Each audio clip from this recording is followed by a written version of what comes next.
Friends, நான் தான் உங்கள் இசை. நான் உங்கள் மணி. ஃப்ரெண்ட்ஸ், இப்போ எதுக்காக இந்த பதிவு தெரியுமா? அதாவது என்னன்னு சொல்றதுனே எனக்கு தெரியல. பாவங்க அந்த மனுஷன் அப்படின்னு தான் எனக்கு சொல்ல முடியுது.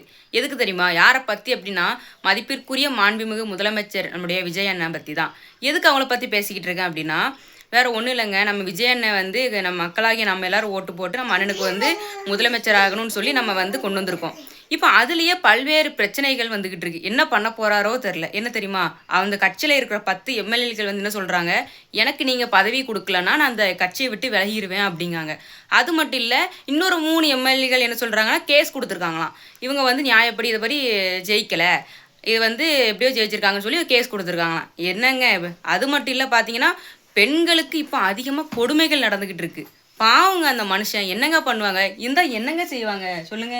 வேணுக்குனே பண்ணிக்கிட்டு இருக்கீங்க. அந்த அளவுக்கு இருக்கு. மனுஷன் பாவம் இப்போ தான் வந்திருக்காங்க. நம்ம ஒரு வாய்ப்பு கொடுத்தா தான் அவங்களால எதுவுமே செய்ய முடியும். 2 மாதம் கூட எனக்கு கம்ப்ளீட் ஆகலை, அதுக்குள்ளே இவ்வளோ பிரச்சனை. அதுவும் இல்லாமல் ராகவா லாரன்ஸ் அண்ணன் அவங்க வந்து டிவிகே கட்சியில் இணைய போகிறாங்கன்னு சொல்லி ஒரு நியூஸ் வந்திருக்கு. அண்ணன் வந்தாங்கன்னா கண்டிப்பாக விஜயனுக்கு ஒரு சப்போர்ட்டாக இருக்கும். அது மட்டும் இல்லைன்னா நிறைய பிள்ளைகளுக்கு அண்ணன் வந்து ஹெல்ப் பண்ணிகிட்டு இருக்காங்க. அதுவும் கட்சியில் சேர்ந்தாங்கன்னா இன்னும் நிறைய ஹெல்ப் பண்ணுவாங்க. அண்ணனுக்கு ஒரு உறுதுணையாக இருக்கும். சரி, சொல்லணும்னு தோணுச்சுங்க. பாவங்க மனுஷன் இப்படி பண்ணாதீங்க. பாவம், அவ்வளோதான் சொல்ல முடியும். சரிங்க, இந்த பதிவு பிடிக்கும்னு நினைக்கிறேன். சரிங்க, பாய்ங்க.